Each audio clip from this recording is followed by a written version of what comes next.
Okay मेरे प्यारे दोस्तों, गुड मॉर्निंग। सुप्रभात सभी को। ओनली फॉर जीएस की तरफ से हम फिर से रूबरू आपके। और आज हम लेके आए हैं ओल्ड एनसीईआरटी। हम आज ओल्ड एनसीईआरटी को देखेंगे। ये जो बुक है ओल्ड एनसीईआरटी का, इसमें देखिएगा आप देश और उसके निवासी के बारे में दिया हुआ है। और ये बुक का नाम है देश और उसके निवासी भाग 1, कक्षा 6 यानी क्लास 6 का बुक है। और ये जोग्राफ़ी का बुक है। ओल्ड है तो बहुत ज़्यादा इंपॉर्टेंट है सिविल सर्विसेज एग्जामिनेशन के लिए। और तमाम जिस भी एग्ज़ाम में जीएस का पोर्शन आता है वहाँ के लिए बहुत इंपॉर्टेंट है। तो आइए इसका जो फर्स्ट चैप्टर है उसके बारे में हम देख लेते हैं कि इसमें क्या क्या इंपॉर्टेंस चीज़ें दी हुई हैं जो हमको जो है पढ़ना है। तो आइए हम इसको पढ़ लेते हैं एक बार। तो देखिए, पहला चैप्टर का नाम है हमारे सौर मंडल और मंडल में पृथ्वी, हमारे सौर मंडल में पृथ्वी। तो इसमें क्या क्या है, और बुक का नाम आपको मैंने बता ही दिया, देश और उसके निवासी। तो सबसे पहले इन्फॉर्मेशन तारों के बारे में दिया हुआ है। यहाँ पे आप देख पा रहे होंगे मेरे पेन पे, जब आप जो है ध्यान दीजिएगा, तारों के बारे में यहाँ दिया हुआ है।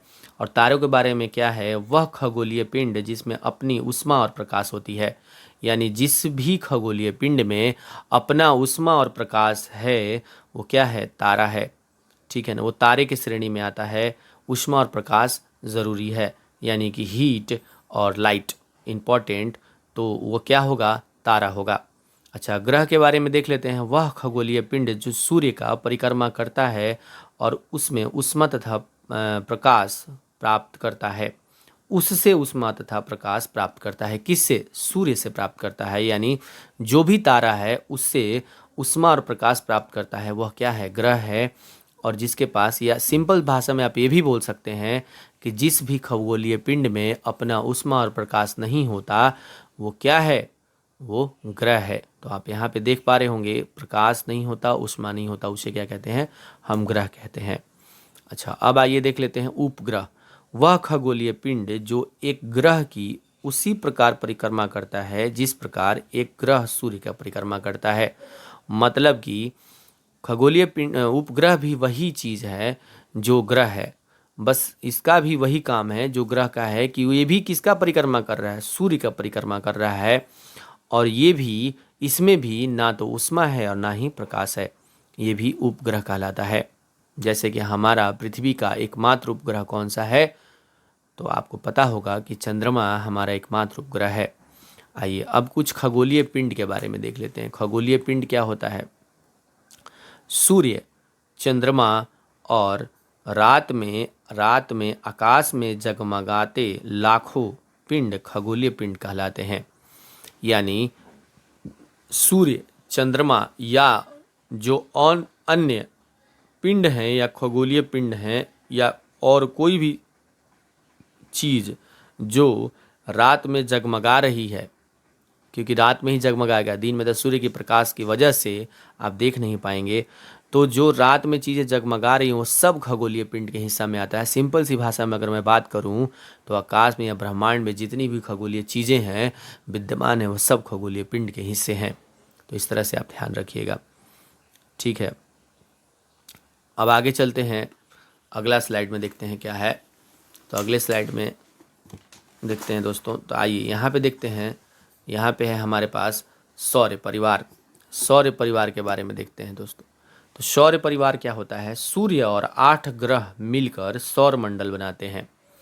इसके अतिरिक्त कुछ अन्य सदस्य भी, जैसे उपग्रह चंद्रमा, फोबोस, डीमोस।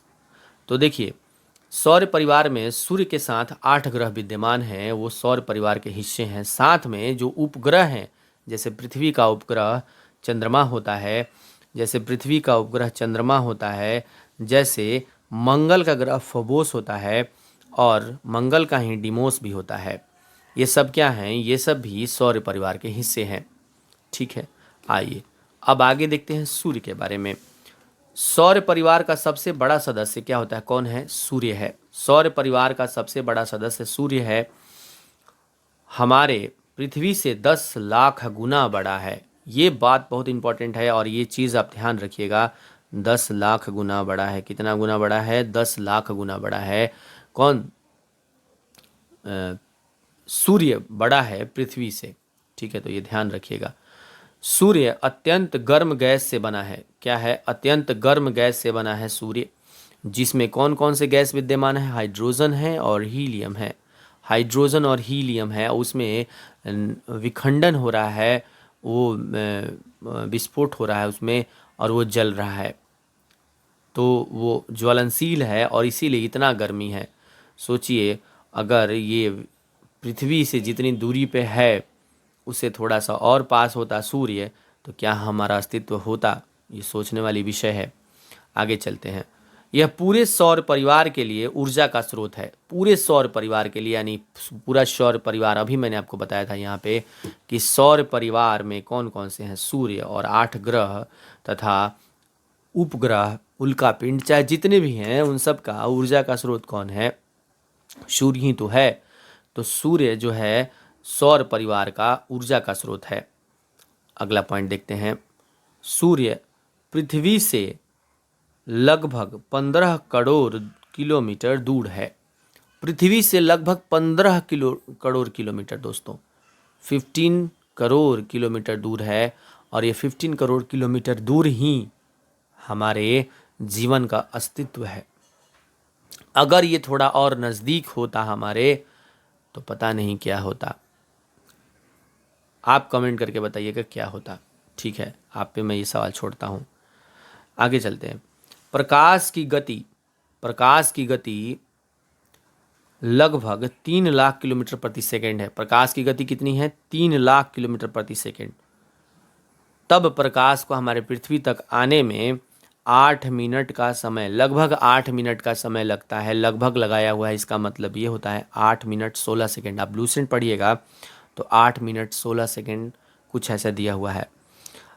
लेकिन एनसीईआरटी में, जो ओल्ड एनसीईआरटी, उसमें 8 मिनट, लगभग 8 मिनट का जिक्र किया हुआ है। तो ये क्वेश्चंस हमेशा विवादों में, बीपीएससी में पिछली बार क्वेश्चंस आया था, तो बीपीएससी ने इसका आंसर 8 मिनट 16 सेकंड ही माना था। तो आप 16 सेकंड जो है ध्यान रखिएगा, 8 मिनट 16 सेकंड या लगभग 8 मिनट। 8 मिनट भी कहीं अगर दिया हुआ है तो गलत नहीं है, सही है। ऑप्शन में अगर रहेगा 8 मिनट और इनमें से कोई नहीं, या एक से अधिक, या ऐसा कुछ रहेगा, तब भी आप 8 मिनट ही लगाइएगा, क्योंकि एनसीईआरटी में खुला 8 मिनट ही दिया हुआ है। तो ये ध्यान रखिएगा। आगे चलते हैं कुछ और इन्फॉर्मेशन के साथ। तो आइए आगे देखते हैं। आगे में देखिएगा, यहाँ पे है ग्रह। हमारे सौर परिवार में 8 ग्रह हैं। जैसा कि आपको पता होगा कि हमारे सौर परिवार में कितने ग्रह हैं? 8 ग्रह हैं। दूरी के अनुसार पहले नंबर पे बुध आएगा, दूसरे नंबर पर शुक्र आएगा, तीसरे नंबर पर पृथ्वी है, चौथे नंबर पर मंगल है, पाँचवें नंबर पर बृहस्पति है, छठे नंबर पर शनि है, सातवें नंबर पर यूरेनस है और आठवें नंबर पर नेपच्यून है। ओके दोस्तों, तो सूर्य के अनुसार क्रम जो है, पहला नंबर पे बुध है, शुक्र है, पृथ्वी है, मंगल है, बृहस्पति है, शनि और यूरेनस और नेपच्यून है। तो इस तरह से जो है, पहला सबसे सूर्य का निकटतम सबसे पहले बुध हो जाएगा और सबसे दूर में नेपच्यून सबसे दूर हो जाएगा। आइए अब हमारे अपने ग्रह के बारे में कुछ देख लेते हैं। सूर्य के बारे में, सॉरी, पृथ्वी के बारे में हम देख लेते हैं कुछ, जिसपे हम रहते हैं। हमारा ग्रह सूर्य से दूरी के क्रम में तीसरा सबसे बड़ा ग्रह है। दूरी क्रम में तीसरा कैसे है? देखिए, बुध, शुक्र, पृथ्वी तीसरा नंबर पर आया, तो ये तीसरे नंबर पे है। आकार, अगर साइज के बारे में अगर देखा जाए, साइज के बारे में, तो साइज की दृष्टि यानी आकार की दृष्टि से पृथ्वी का स्थान 5वां है। कौन सा है? 5वां है। ठीक है, अगला इन्फॉर्मेशन देखते हैं। पृथ्वी ही एक ऐसा ग्रह है जहाँ पे जीवन है। आप लोग देख ही पा रहे होंगे। पृथ्वी अंतरिक्ष से नीला दिखाई देता है, इसलिए इसे नीला ग्रह भी कहते हैं। तो याद रखिएगा। इसमें से बहुत सारा इन्फॉर्मेशन ऐसा है दोस्तों जो आपको पहले से ऑलरेडी पता होगा, तो जिनको पता होगा रिवीजन कर लेंगे, और जिनको नहीं पता होगा आप कृपया नोट डाउन कर लीजिएगा, इस तरह से, जिस तरह से मैंने यहाँ पे किया हुआ है, क्योंकि इस तरह से आप पढ़िएगा तो आपको जल्दी चीज़ें याद हो जाएंगी। सिनॉप्सिस टाइप से आपको पढ़ना, किसी बुक का देखिए सिनॉप्सिस बना लेना बहुत अच्छा रहता है, क्योंकि एग्ज़ाम के टाइम में आपको 10 मिनट लगेगा ऐसे सिनॉप्सिस को रिवीजन करने में, और पूरी बड़ी से बड़ी बुक को आप रिवीजन कर सकते हैं। लेकिन अगर आपने नोट्स नहीं निकाला है और सिनॉप्सिस नहीं बनाया है तो आपको प्रॉब्लम्स हो सकता है, क्योंकि आप कितना बार बुक पढ़ेंगे, ठीक है ना। तो इस तरह से, तो ये नीला ग्रह होता है। आगे कुछ और इन्फॉर्मेशन देख लेते हैं, क्या है दोस्तों। तो ये देखिएगा आगे का इन्फॉर्मेशन है चंद्रमा और पृथ्वी। चंद्रमा और पृथ्वी, तो यहाँ देखिएगा हमारी पृथ्वी का केवल एक उपग्रह है, कौन सा? मून है। हमारे पृथ्वी का मात्र एक उपग्रह है, मून। पृथ्वी का व्यास से लगभग 1/4 है, कौन? मून। कैसे समझेंगे? अगर पृथ्वी ऐसा है और उसको 4 भागों में डिवाइड करें तो जो एक पार्ट होता है वही हमारा मून है। क्या है ये?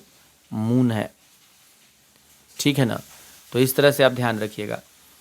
पृथ्वी के पास होने के कारण ही इतना बड़ा दिखाई पड़ता है। पृथ्वी के पास मतलब ये जो है पृथ्वी से दूरी इसकी कम है, इस वजह से हमें बड़ा दिखाई पड़ता है।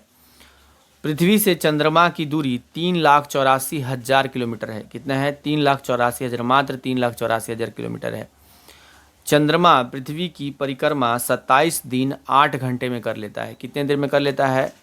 27 दिन 8 घंटे में कर लेता है, ठीक है। 27 दिन 8 घंटे में कर लेता है और इतने ही समय में अपने अक्ष पर भी घूम जाता है। मतलब अगर मैं चांद को ऐसे बनाऊं और ये चांद है और इसके ऑर्बिट में जो है ये मान लो अर्थ है, ठीक है ना, और ये चांद का ऑर्बिट है और चांद यहाँ पे है। ये छोटा वाला चांद मैंने बनाया, मून बनाया मैंने, ठीक है ना। तो ये इस पे भी घूम जाता है और लगभग अपने अक्ष पे, यानी ऐसे ऐसे रोटेशन जो होता है, इस देखो अपने अक्ष का घूमना और किसी का रोटेट करना ऐसे होता है। देखो अपने अक्ष पे ये घूम रहा है, पेन ऐसे घूम रहा है, और ऐसे ऐसे ऐसे ऐसे भी घूमना, ये होता है परिक्रमा। ऐसे ऐसे ऐसे ऐसे घूमना और अपने अक्ष पे भी घूमना, यानी दोनों तरह से रिवोल्यूशन हो रहा है, मतलब दोनों तरह से घूर्णन होता है। तो अपने अक्ष पे भी ये 27 दिन 8 घंटे में घूमता है और पृथ्वी का भी एक चक्कर 27 दिन 8 घंटे में लगा लेता है। अपने अक्ष पर भी इतने ही समय में चक्कर लगा जाता है। अब आ जाए तो कुछ ब्रह्मांड के बारे में देख लेते हैं। ब्रह्मांड में पृथ्वी की स्थिति क्या है? यह पृथ्वी जो इतनी बड़ी दिखाई पड़ती है, इस विशाल अंतरिक्ष में छोटे से कण के जैसा है, बिल्कुल छोटे से कण जैसा है हमारा अस्तित्व। क्योंकि ब्रह्मांड के जो है, ब्रह्मांड में कितने सारे, कम से कम 100 करोड़ 100,000 गैलेक्सियाँ हैं, ठीक है। सौर परिवार का सदस्य मात्र है, सौर परिवार का सदस्य मात्र है। ब्रह्मांड के परिप्रेक्ष्य में अगर हम स्टडी करेंगे अर्थ को, तो हमारा कुछ ऐसा ही स्थिति है दोस्तों। आइए आगे चल लेते हैं और कुछ इन्फॉर्मेशन। तो इस तरह से जो ये चैप्टर ख़त्म होता है और लास्ट इन्फॉर्मेशन ये है आपके पास कि यहाँ पे देखिएगा, यहाँ पे एक इन्फॉर्मेशन दिया हुआ है। जो मंदाकिनी है, लाखों तारों का समूह है। मंदाकिनी क्या है? लाखों तारों का समूह है। और इसी मंदाकिनी का जो रोटेशन कौन करता है? तो इसका रोटेशन जो है वो सूर्य करता है। कितने में? 25 ईयर्स में। 25 ईयर्स में एक चक्कर पूरा करता है, ठीक है। तो इस तरह से आप इस तरह से ये चैप्टर ख़त्म होता है, पहला चैप्टर। और नेक्स्ट चैप्टर को जो है जल्दी लेके आएंगे, यानी कल सुबह हम नेक्स्ट चैप्टर को जो है डिस्कस करेंगे। तो अभी के लिए धन्यवाद। Thank you for watching my video. और इस तरह से आप हमें प्यार दीजिए और हमारे वीडियो को देखते रहिए। हम निरंतर मेहनत जारी रखेंगे। धन्यवाद।